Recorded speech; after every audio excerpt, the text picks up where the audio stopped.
Apakah kamu pernah merasa bahwa pekerjaanmu justru menjadi sumber stres terbesar dalam hidupmu? Berapa kali kamu pulang dari tempat kerja dengan tubuh lelah, pikiran kacau, dan perasaan frustrasi yang terus menumpuk? Mungkin kamu bertanya-tanya, apakah memang harus begini? Apakah hidup hanya tentang mengejar target, memenuhi ekspektasi, dan mengorbankan ketenangan demi pekerjaan? Coba pikirkan ini. Bagaimana jika sumber stres terbesar dalam hidupmu ternyata bukanlah pekerjaan itu sendiri, melainkan cara kamu memandang pekerjaan tersebut? Apakah mungkin kita bisa menghadapi tekanan kerja dengan lebih tenang, tanpa membiarkan stres menguasai pikiran dan hidup kita? Dalam video ini, kita akan mengeksplorasi beberapa prinsip sederhana, namun kuat dari filsafat stoicisme yang telah membantu ribuan orang menemukan ketenangan di tengah tekanan. Marcus Aurelius pernah berkata, "Kamu memiliki kekuasaan atas pikiranmu, bukan atas peristiwa eksternal. Sadari ini, dan kamu akan menemukan kekuatan." Jadi, apakah kamu siap untuk menemukan kembali ketenangan dalam hidupmu, mengubah tekanan menjadi ketangguhan, dan stres menjadi sumber pertumbuhan? Ikuti terus video ini, karena jawaban atas keresahanmu mungkin jauh lebih sederhana daripada yang pernah kamu bayangkan. Jangan lupa subscribe channel ini dan nyalakan loncengnya. Sudah, mari kita mulai.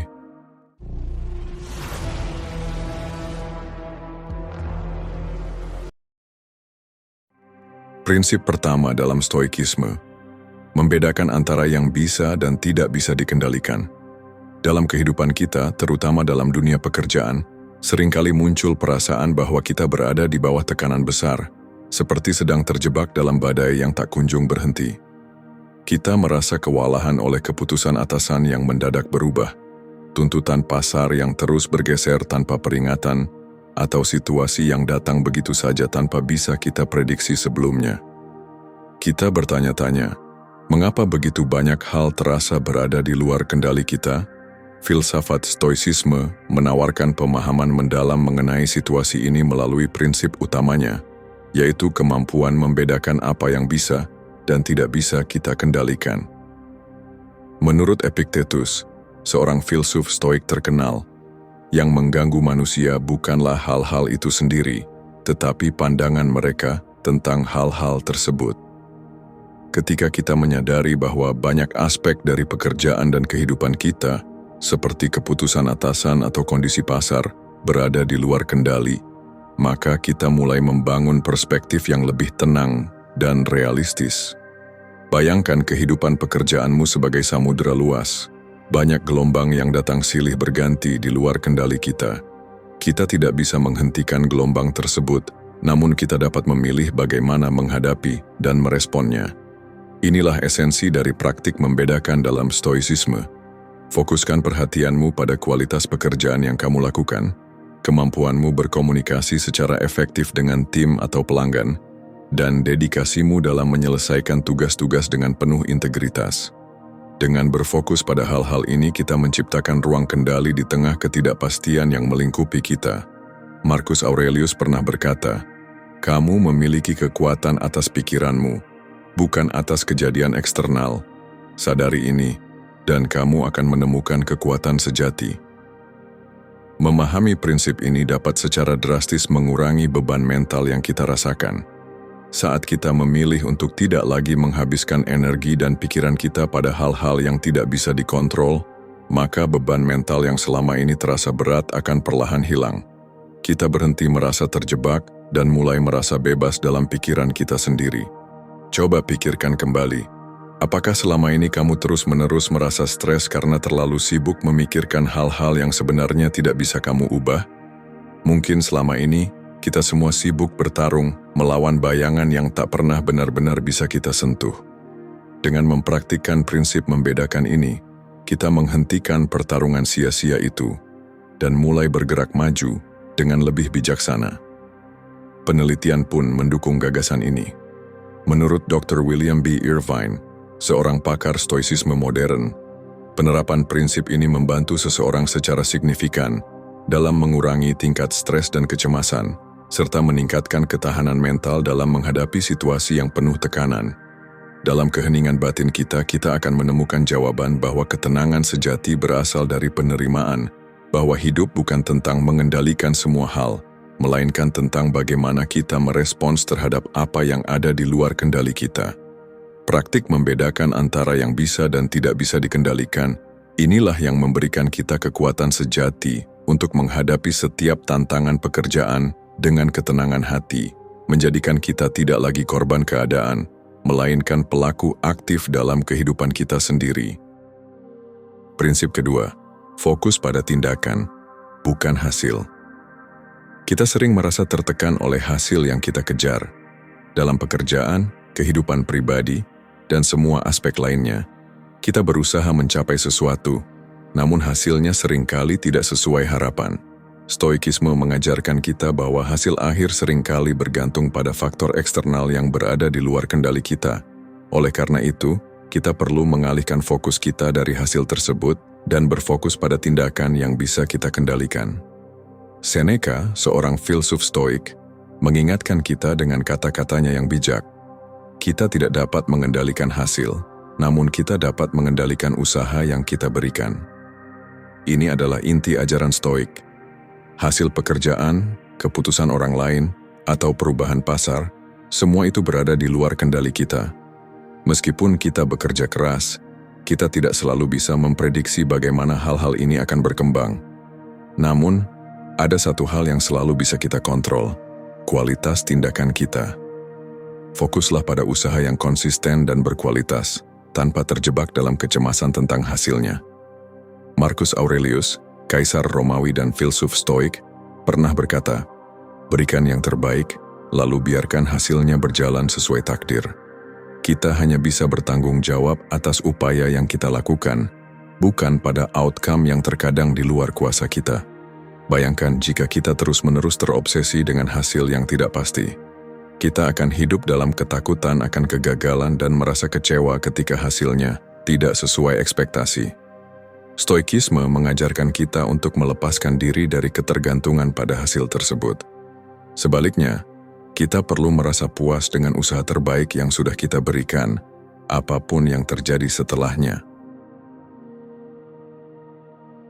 Epictetus, filsuf Stoik lainnya, mengatakan dengan tajam, "Jangan biarkan hasil menentukan nilai dirimu.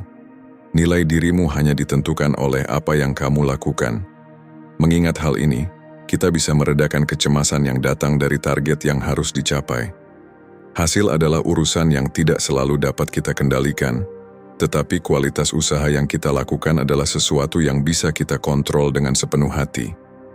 Dalam pekerjaan kita, banyak faktor eksternal yang memengaruhi hasil. Namun, dengan terus memusatkan perhatian pada tindakan yang tepat, kita akan merasa lebih kuat secara mental.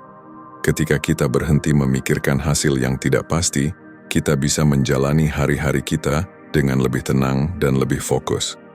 Dengan mengikuti prinsip Stoik ini, kita menemukan kebebasan dalam proses itu sendiri, bukan dalam pencapaian semata. Seperti yang dikatakan oleh Seneca, fokuslah pada pekerjaanmu, lepaskan hasilnya, dan terimalah apapun yang datang sebagai bagian dari perjalanan. Tidak ada yang lebih membebaskan daripada menerima bahwa kita hanya dapat mengontrol usaha kita dan menerima bahwa hasilnya mungkin bukan apa yang kita harapkan. Jadi berhentilah mengukur diri berdasarkan hasil yang di luar kendali.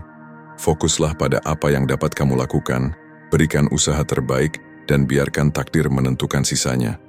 Dengan cara ini, kita bisa menjalani kehidupan yang lebih damai, lebih kuat dan lebih penuh makna. Prinsip ketiga, menggunakan reaksi emosional dengan bijak. Kehidupan ini penuh dengan tekanan, permasalahan yang datang begitu cepat, tanggung jawab yang tak kunjung habis, dan harapan yang semakin tinggi. Dalam setiap langkah, kita dihadapkan pada pilihan. Bagaimana kita merespons? Apakah kita membiarkan emosi kita menguasai, atau apakah kita memilih untuk merespons dengan tenang dan bijaksana? Reaksi emosional terhadap stres adalah hal yang manusiawi, tetapi seringkali reaksi kita justru memperburuk keadaan. Epictetus, seorang filsuf Stoik, mengingatkan kita bahwa Kita tidak terganggu oleh apa yang terjadi, tetapi oleh cara kita meresponnya. Ini adalah pelajaran penting. Setiap peristiwa eksternal yang datang kepada kita, baik itu kritik, masalah pekerjaan, atau ketidakpastian, hanya akan memengaruhi kita sejauh kita membiarkannya. Emosi yang datang begitu cepat bisa membawa kita pada reaksi yang impulsif dan berlebihan, yang justru semakin memperburuk situasi. Coba bayangkan, ketika dihadapkan pada kritik yang tajam, apakah kita langsung membalas dengan kemarahan atau kecewa? Atau apakah kita memilih untuk merespons dengan ketenangan, berusaha memahami situasi dengan kepala dingin? Dalam dunia yang penuh dengan tekanan, memilih untuk tetap tenang seringkali menjadi keputusan terbaik. Marcus Aurelius, seorang kaisar dan filsuf Stoik, pernah berkata, "Jika kita terganggu oleh apa yang terjadi, ingatlah bahwa kita hanya bisa mengendalikan cara kita merespons." Ketenangan bukan berarti kita tidak peduli atau tidak merasakan, tetapi ini adalah pilihan untuk tetap berada dalam kendali atas diri kita sendiri, meskipun dunia di sekitar kita bergejolak. Ketika kita tetap tenang, kita membuka ruang bagi pikiran yang jernih. Dalam menghadapi kritik atau permasalahan, ketenangan memberi kita kesempatan untuk berpikir lebih baik dan bertindak lebih bijaksana. Ini bukan sekadar tentang menahan amarah atau frustrasi, tetapi tentang memilih untuk tidak terburu-buru dalam memberi reaksi. Stoikisme mengajarkan kita untuk tidak terjebak dalam reaksi impulsif, tetapi untuk memberi ruang bagi kesabaran dan kebijaksanaan untuk tumbuh. Seperti yang dikatakan oleh Seneca, ketenangan adalah kekuatan sejati yang dimiliki oleh orang bijak. Tidak ada yang bisa mengalahkan orang yang tetap tenang dalam menghadapi badai. Melatih kesabaran dan ketenangan adalah proses yang membutuhkan latihan seumur hidup. Ketika kita dilanda perasaan cemas, marah, atau tertekan, kita harus belajar untuk berhenti sejenak dan menilai situasi dengan hati yang tenang. Dalam dunia yang penuh tekanan ini, kemampuan untuk tidak terjebak dalam perasaan impulsif adalah kunci untuk tetap bisa melihat solusi yang ada. Epictetus mengajarkan kita bahwa kebebasan sejati terletak dalam kemampuan untuk memilih respons kita. Ketika kita memilih untuk tidak terbawa perasaan, kita justru memberi ruang bagi diri kita untuk bertindak dengan cara yang lebih bijaksana. Bayangkan, jika kita mampu melatih diri untuk tetap tenang di tengah tekanan, bukankah kita akan lebih efektif dalam menghadapi permasalahan yang ada? Tidak hanya itu, kita juga akan lebih mampu menjaga kesehatan mental kita, tidak terperangkap dalam kecemasan yang berlebihan atau perasaan marah yang tak terkendali.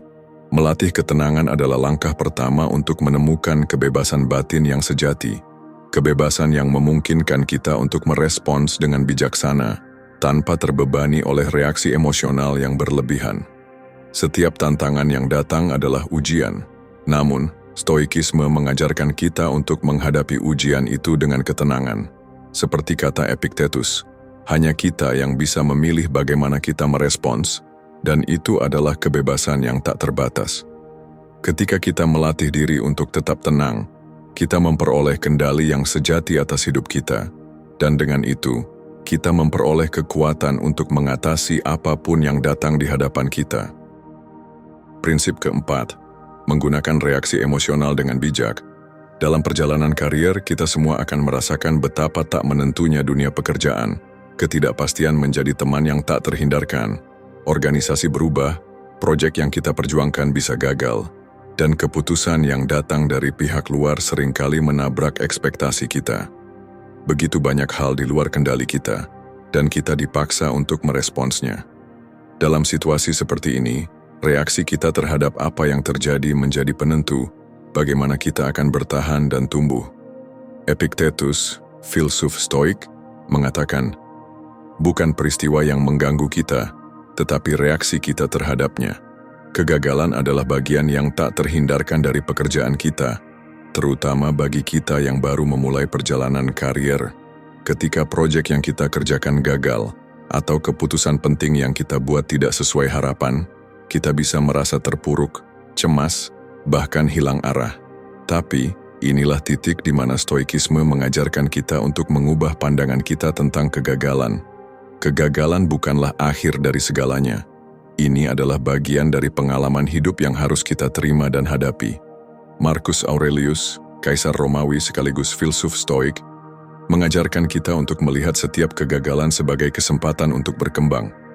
Apa yang menghalangi kita, justru yang membuat kita lebih kuat.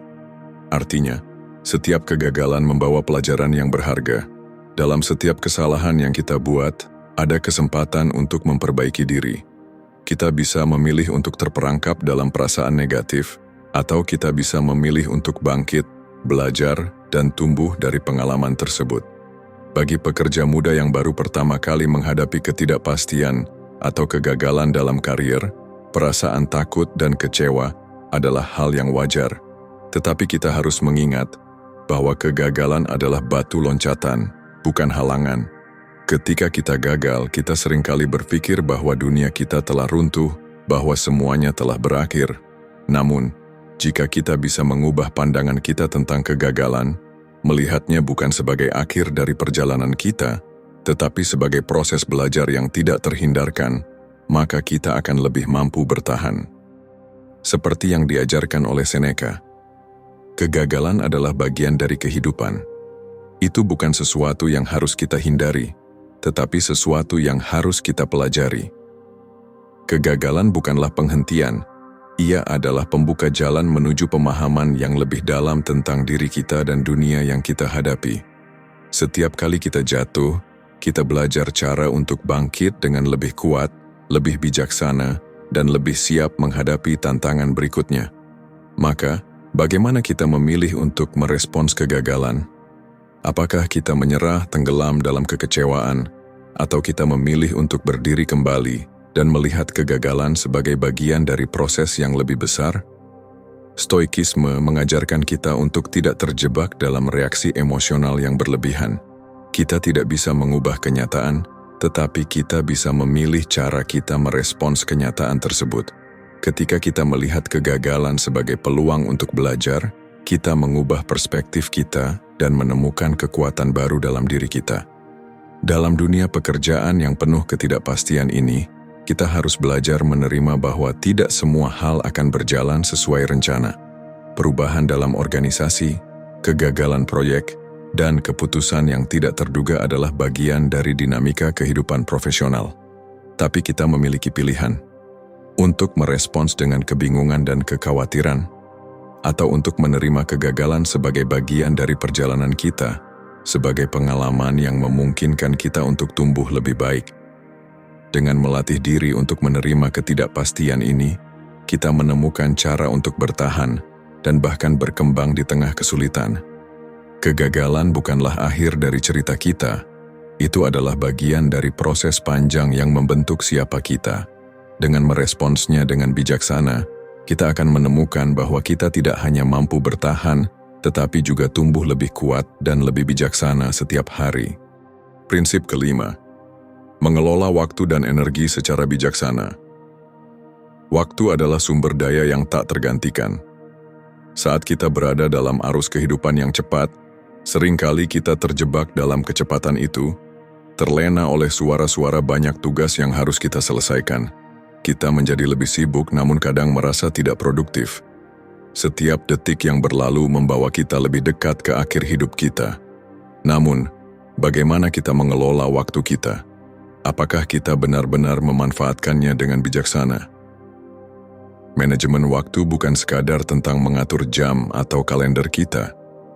Ia adalah tentang prioritas. Di dalam hidup kita tidak akan pernah dapat melakukan semuanya. Itulah sebabnya kita harus tahu apa yang benar-benar penting. Mengutamakan hal-hal yang dapat membawa kita lebih dekat kepada tujuan hidup kita, baik itu dalam pekerjaan, keluarga, atau tujuan pribadi. Seperti yang dikatakan oleh filsuf klasik, Seneca, waktu yang hilang bukan hanya waktu yang terbuang, tetapi kehidupan yang hilang. Namun, mengatur waktu bukan berarti menumpuk pekerjaan tanpa henti. Kita tidak boleh lupa bahwa tubuh dan pikiran kita juga memiliki batas. Banyak dari kita, terutama di usia produktif, seringkali terjebak dalam perasaan ingin melakukan segalanya. Dalam dunia yang terhubung secara digital ini, Kita merasa harus selalu siap, selalu ada. Namun, ini adalah ilusi. Sebagaimana yang dikatakan oleh Marcus Aurelius, kita tidak dapat mengontrol banyak hal, tetapi kita selalu dapat mengontrol bagaimana kita meresponsnya.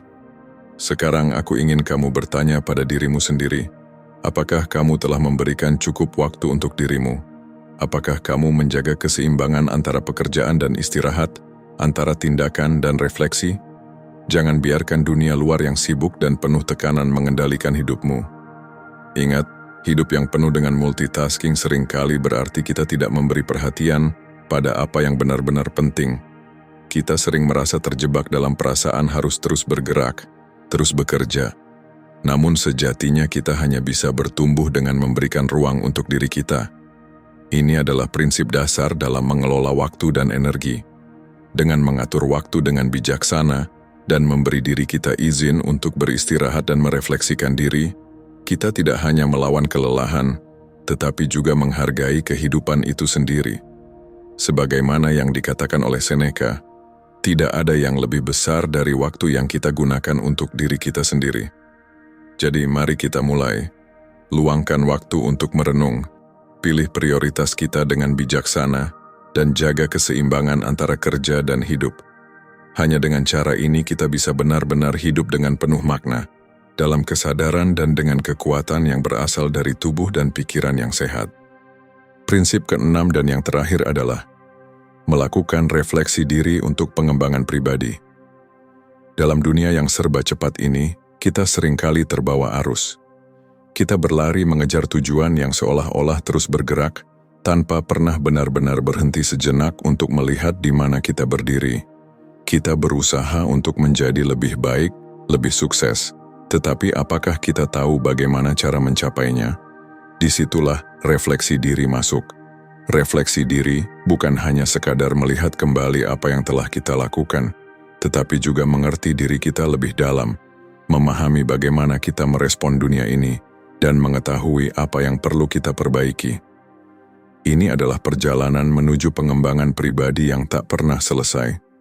Filsafat Stoikisme, yang telah ada selama ribuan tahun, mengajarkan kita bahwa refleksi diri adalah langkah pertama yang tak terhindarkan dalam pengembangan diri. Stoikisme, yang diperkenalkan oleh filsuf seperti Marcus Aurelius dan Epictetus, mengajarkan kita untuk melihat diri kita tanpa ilusi, dengan segala kekurangan dan kelebihan yang kita miliki.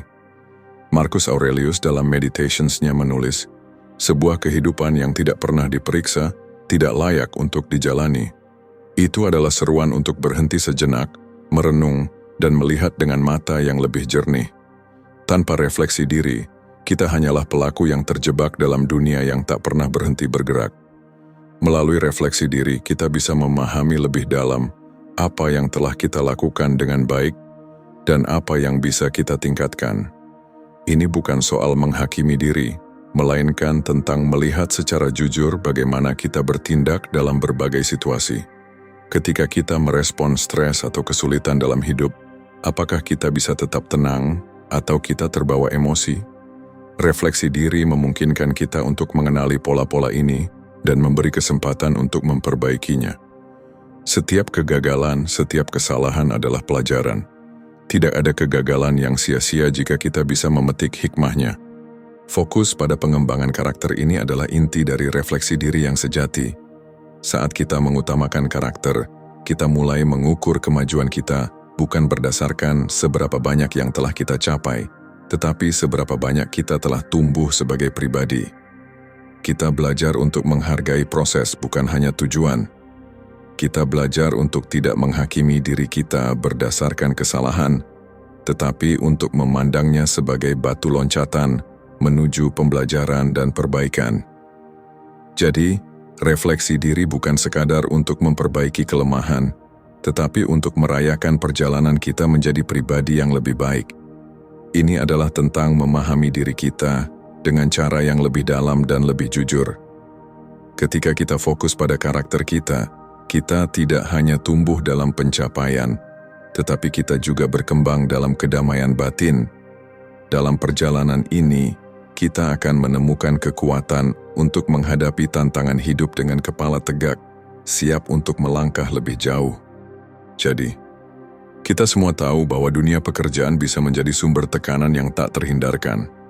Ketika kita dihadapkan pada tuntutan yang tinggi, ekspektasi yang tidak pernah berkurang, dan perubahan yang datang begitu cepat, sangat mudah bagi kita untuk merasa terjebak dalam kecemasan dan stres. Tetapi, melalui ajaran stoikisme, kita belajar untuk melihat dunia dengan perspektif yang berbeda. Stoikisme mengajarkan kita bahwa ketenangan bukanlah sesuatu yang dapat diberikan oleh keadaan luar, melainkan sesuatu yang kita ciptakan melalui cara kita meresponsnya. Salah satu pelajaran utama yang kita dapatkan adalah tentang membedakan antara apa yang bisa kita kendalikan dan apa yang tidak. Dalam setiap situasi stres, ada hal-hal yang jelas berada di luar kendali kita, seperti keputusan atasan, perubahan pasar, atau kebijakan yang datang dari luar. Namun, apa yang kita bisa kontrol adalah bagaimana kita merespons semua itu. Dengan memahami prinsip ini, kita berhenti terjebak dalam kegelisahan yang tak perlu, dan mulai fokus pada hal-hal yang benar-benar kita bisa kendalikan, seperti kualitas pekerjaan kita, cara kita berinteraksi dengan orang lain, dan bagaimana kita menjaga ketenangan dalam menghadapi tantangan. Berfokus pada proses bukan hasil adalah ajaran kedua yang bisa mengubah cara kita melihat setiap tugas atau pencapaian. Kita seringkali terperangkap dalam obsesi terhadap hasil akhir, target yang ingin dicapai, pengakuan yang kita harapkan, atau angka yang ingin kita raih. Namun, hasil seringkali bergantung pada faktor-faktor yang di luar kendali kita. Stoikisme mengingatkan kita untuk menghargai usaha yang kita lakukan. Apakah kita telah memberikan yang terbaik dalam setiap langkah? Jika jawabannya ya, maka kita telah sukses, apapun hasil akhirnya. Ini adalah kebebasan yang sejati, kebebasan untuk melepaskan ketergantungan kita pada hasil dan merayakan proses itu sendiri. Selain itu, dalam dunia kerja yang penuh tekanan, kita harus bijak dalam mengelola reaksi emosional kita. Setiap hari kita berhadapan dengan situasi yang bisa menggugah emosi kita, baik itu kritik, kesalahan yang kita buat, atau ketidakpastian yang datang dengan tugas yang menumpuk. Tetapi stoikisme mengajarkan kita untuk tidak terbawa perasaan. Seperti yang dikatakan Epictetus, kita tidak terganggu oleh apa yang terjadi, tetapi oleh cara kita meresponnya. Ini adalah kekuatan sejati yang kita miliki. Kekuatan untuk memilih respons kita, memilih untuk tetap tenang meskipun dunia di sekitar kita bergejolak. Refleksi diri adalah alat yang sangat penting dalam perjalanan ini. Dengan meluangkan waktu untuk merenung, menulis jurnal, atau hanya berhenti sejenak untuk mengevaluasi diri kita mulai melihat pola dalam cara kita merespons kehidupan. Apa yang telah kita lakukan dengan baik, dan apa yang bisa kita tingkatkan. Refleksi memberi kita kesempatan untuk tumbuh, untuk memahami diri kita dengan lebih dalam, dan untuk mengasah karakter kita menjadi pribadi yang lebih bijaksana dan tangguh. Pada akhirnya, stoikisme mengajarkan kita bahwa hidup ini bukan tentang menghindari stres atau tantangan, tetapi tentang bagaimana kita menghadapinya dengan ketenangan dan kebijaksanaan. Dengan mempraktikkan prinsip-prinsip ini dalam kehidupan sehari-hari, membedakan apa yang bisa kita kendalikan, fokus pada proses, mengelola emosi dengan bijaksana, dan melakukan refleksi diri, kita tidak hanya mengurangi stres, tetapi juga mengubah cara kita melihat dunia. Kita berhenti menjadi korban keadaan dan mulai menjadi pengendali dalam hidup kita sendiri. Jadi, mari kita mulai perjalanan ini dengan kesadaran bahwa setiap tantangan adalah peluang untuk tumbuh. Dengan ketenangan batin yang diperoleh dari pemahaman ini, kita akan menemukan kekuatan untuk menghadapi dunia ini dengan kepala tegak, siap untuk bertumbuh lebih kuat dan lebih bijaksana dari setiap pengalaman yang datang.